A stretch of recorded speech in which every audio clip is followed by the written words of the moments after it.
Welcome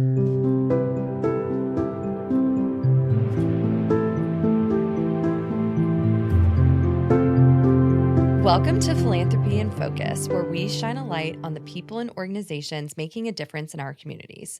From executive leaders to frontline team members, each episode offers an inside look at the mission, challenges, and opportunities shaping the nonprofit sector today. Richmond's built environment and neighborhood stories are central to its identity, and today we're spotlighting Historic Richmond, an organization dedicated to protecting and celebrating the city's architectural and cultural heritage.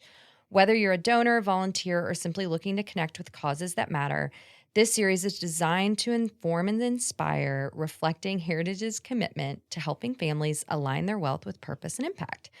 I'm your host, Carrie Miller, Director of Philanthropy, and today we are honored to be joined by Danielle Porter, Director of Preservation Services at Historic Richmond. Thank you, Carrie. I'm so happy to be here. Well, it's great to have you. So to start, would you introduce Historic Richmond and the role it plays across the city? Yeah, certainly.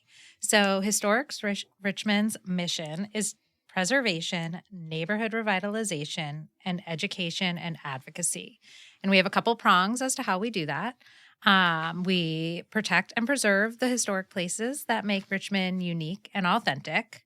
Advocacy and education to support a quality built environment, and an effort to bring all Richmonders into preservation and be viewed as the go-to positive partner for preservation and place-based issues in Richmond. We are the only organization in Richmond solely dedicated to preserving Richmond's historic built environment. And I like to say we're a little bit history, a little bit housing, a little bit art and architecture, a little bit economic development, and a lot about people. I love that. And it's perfect for you. So speaking of which, you've devoted much of your career to protecting places and stories that define community. And as a longtime friend of yours, I've loved seeing you included in Richmond's top 40 under 40 recently. Congrats. Ooh, thank you. What keeps you personally inspired in your work in preservation services? Honestly, I just love old buildings. I love the stories they tell. I love the beauty they add to the city and how they speak to what's important to society. What we build and what we choose to keep, I think, speaks volumes about what we value. And I truly do not think Richmond would look the way it looks or feel the way it feels if it were not for Historic Richmond and the work that we do. And I think that current and future generations will recognize and appreciate that Richmond remained authentic and unique and is not just like anywhere USA. So I'm genuinely excited to wake up every day and be part of that process. Oh, well, every organization has moments that reveal its impact. Is there a project, milestone, or community partnership that you're especially proud of? One that illustrates what Historic Richmond does best? All right, so we just celebrated our 90th anniversary last year. Well, that's so historic. There is like a lot to be proud of over 90 years. And if you go back to like our origins, our first project was saving the Adam Craig House in Chaco Bottom. Oh. But we've purchased and saved so many houses in Churchill, Jackson Ward, Monroe Ward, the 200 block of Franklin Street, some really great civic buildings on Broad Street, like Old City Hall and the National Theater, and Monumental Church, where I spend a lot of my time. And then besides just like buying buildings to help preserve, like we were instrumental in the creation of the City Old and Historic District program. And I think policy is far more reaching than just buying individual buildings. The first City Old and Historic District was St. John's Church in Churchill. And the City Old and Historic Districts are actually a zoning overlay that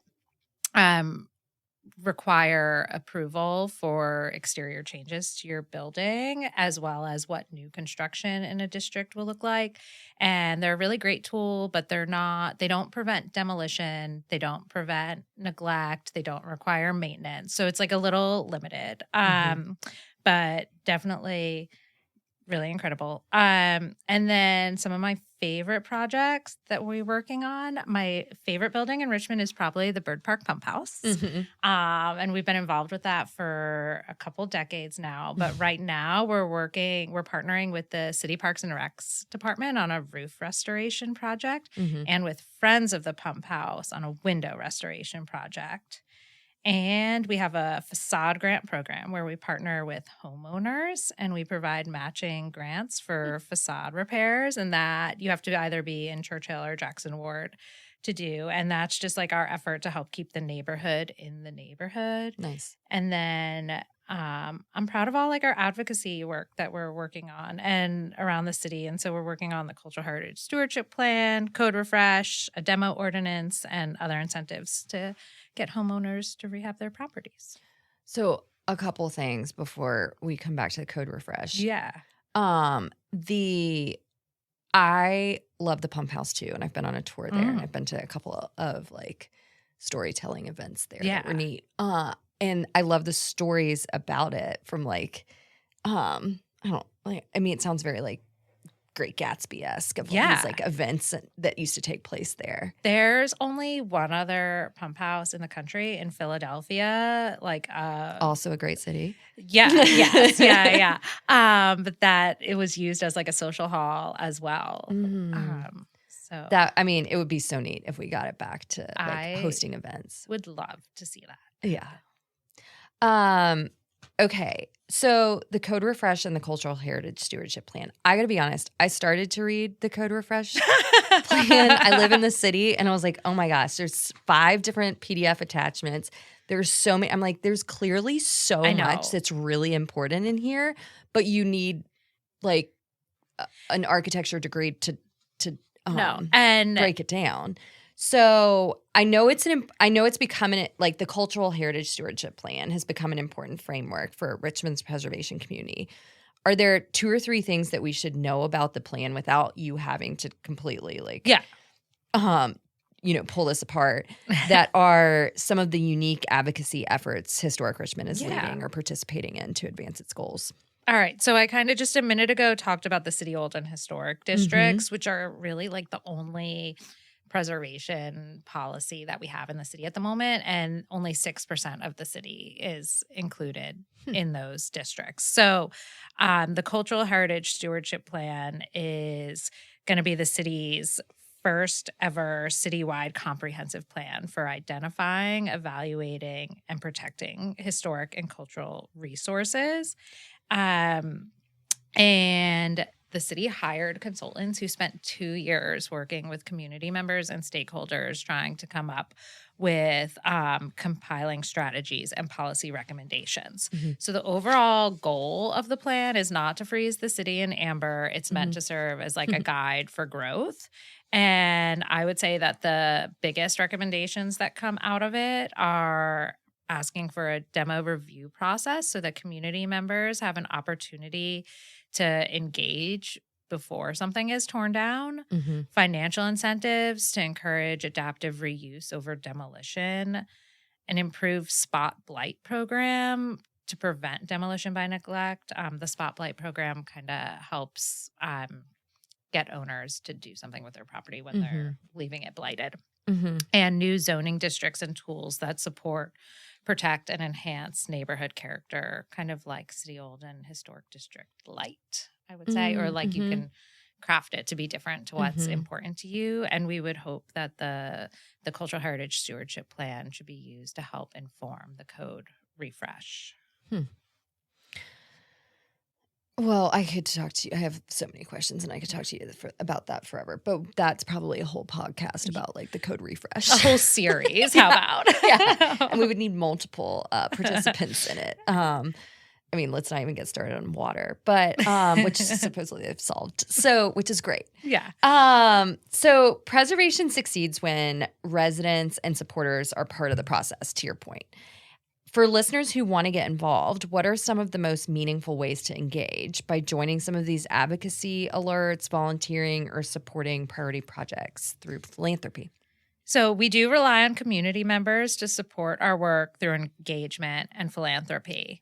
And whether that's attending an event, signing up for our newsletter, or making a contribution to our annual fund, your support helps us preserve, protect, and promote historic buildings, shape policy, and offer programming that educates community members on the importance of preservation.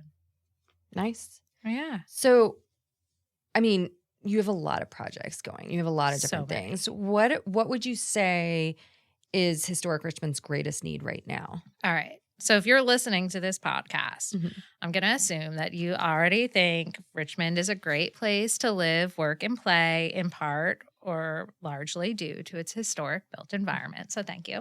But what we really need is making sure that the policymakers and the private market understand that as well, and that retaining our sense of place is important to our city's prospects for future growth and vitality. And we also want to make sure that residents feel informed and educated so that they can have a voice in how we move and change, and the role that preservation plays in shaping Richmond's urban form. Beautiful. Yeah. So this is my favorite question I ask everyone. What's one question you wish donors or supporters would ask you?